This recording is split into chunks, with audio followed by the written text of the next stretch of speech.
तेंदुआ आबादी में आ रहा है, अजगर शहर के बीच पहुंच रहा है, कबर बज्जू उन कॉलोनियों में पहुंच रहा है जो पॉश इलाके हैं, बंदरों से लोग पहले से ही परेशान हैं, यहाँ तक कि अब मगरमच्छ भी घरों के भीतर पहुंच रहा है। ये लगातार जो बदलाव हो रहा है, इस बदलाव ने आम आदमी को दहशत में डाल दिया, डरा दिया है।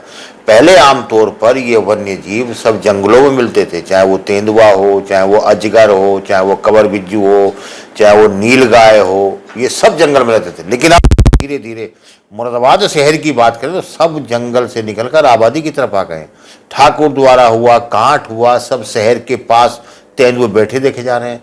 कोई तेंदुआ किसी की छत पर बैठा देखा जा रहा है, कोई तेंदुए का जोड़ा मकान उसकी दीवार पर बैठा हुआ देखा जा रहा है, कोई ट्यूबवेल की छत पर बैठा हुआ दिखाई दे रहा है। कबर बिज्जू कॉलोनियों के अंदर घुसा है। अजगर अजगर रेलवे स्टेशन पर आ गया। मुरादाबाद रेलवे स्टेशन पर अजगर को रेस्क्यू किया गया है। आज चंदोसी में गुन्नौर के रसूलपुर गांव में मगरमच्छ घुसा है, लोगों ने उसको पकड़ा है। तो लगातार जो अचानक है चौंकाने वाला है कि वन्य जीव आखिर आबादी की तरफ क्यों बढ़ रहे हैं। तेंदुए का इतना आतंक है कि तेंदुए घरों में घुसकर, गांव में घुसकर, जंगलों में जाकर, जंगलों में काम करने जा रहे लोगों पर हमला कर रहे हैं। पिछले दिनों लालापुर पीपलसाना में एक महिला पर अटैक कर दिया, महिला को खा गया तेंदुआ। बिजनौर में एक बच्चे को उठा के ले गया।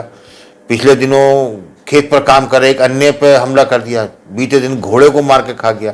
तो तेंदुए जो बड़ा डरावना जीव माना जाता है, जिससे लोगों में दहशत फैलती है, खौफ फैलता है, वो आबादी के बीच में आ गए। अजगर जैसे चीज नाम सुनने से आदमी डर जाए। मुरादाबाद रेलवे स्टेशन की 3rd एंट्री टिकट घर के पास से उसको पेड़ से रेस्क्यू किया गया है। तो ये लगातार जो बदलाव हैं, प्रकृति के जो बदलाव हैं, जो लगातार या तो वन्य जीव आबादी की तरफ बढ़ रहे हैं, या फिर ये हो रहा है कि जंगल खत्म हो रहे हैं, या फिर ये जिस प्रकार की वन एक्सपर्ट का माने तो उनका कहना है कि तेंदुए अब गन्नों के खेत को अपनी रिहाइश मानने लगे हैं। उन्हें लगता है कि हमारा जंगल यही है, क्योंकि उनमें तमाम ऐसे हैं जिनका जन्म यहीं हुआ है, क्योंकि मादा और नर जोड़ों के साथ वो जंगल से निकले और यहीं आके बस गए, गन्ने खेत में रहने लगे, यहीं उन्होंने बच्चों को जन्म दे दिया। तो जो उनके बच्चे हैं, जो नए शावक हैं, वो ये मानने लगे कि हमारा जंगल ये गन्ने का खेत ही है, और जबकि उनका इलाका जंगल का है। तो उससे लगातार एक डरावना होता जा रहा है। मुरादाबाद मंडल में इस समय तेंदुओं की इस कदर दहशत है कि वन विभाग खुद मान रहा है कि 50 से 40 तेंदुए तो खाली ठाकुरद्वारा क्षेत्र में घुसे हुए हैं। बिजनौर में अलग है, अमरोहा में अलग है, रामपुर में अलग है, कांट क्षेत्र में अलग है। तो इनको पकड़ना किसी मुसीबत से कम नहीं है, क्योंकि तेंदुआ छुपने में, भागने में, दौड़ने में, हमला करने में सबसे आगे होता है। तो इस बिलार कुल मिला के इस मौजूदा समय में संकट बहुत है, डर बहुत है, क्योंकि इस समय बरसात भी हो रही है। तेंदुए आमतौर पर गन्ने खेत में, जंगल में होते हैं, तो क्योंकि जंगल गीला हो जाता है तो उन्हें भी ये सूखा चाहिए, तो वो खेतों से निकलकर आबादी की तरफ भाग रहे हैं, छत पर चढ़ जा रहे हैं, दीवारों पर चढ़ जा रहे हैं। तो कुल मिलाकर हालांकि वन विभाग ने आसपास के जिलों के भी एक्सपर्ट बुला लिए हैं। आगरा से बुलाए गए, बरेली से बुलाए गए, बिजनौर से बुलाए गए, मेरठ से बुलाए गए, क्योंकि जो तेंदुआ आदमखोर हो चुका उसकी दहशत सबसे ज़्यादा है। जो जानकार है उनका कहना है कि अगर किसी तेंदुए के मुंह को खून लग गया तो उसको वह आबादी की तरफ फिर पड़ेगा, वो आसान शिकार की तलाश में लग जाता है। तो उस तेंदुए को पकड़ना सबसे बड़ी चुनौती बनी हुई है।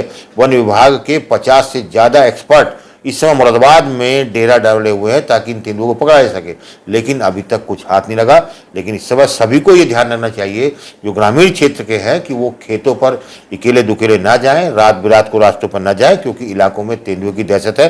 हालांकि प्रशासन लगातार इस पर संजीदगी से काम कर रहा है, लगातार वन विभाग के अधिकारियों के साथ बैठक हो रही है, मॉनिटरिंग की जा रही है, लेकिन जब तक ये दहशत दूर नहीं होती तब तक लोगों को अपनी सुरक्षा का, अपने बच्चों का, अपने परिवार का ध्यान रखने की जरूरत है और सावधान रहने की जरूरत है। धन्यवाद। आपके राज्य की खबरें, आपके शहर की खबरें सबसे पहले जानने के लिए देखते रहें अमर उजाला। चैनल को सब्सक्राइब जरूर कर लें और पाएं हर अपडेट।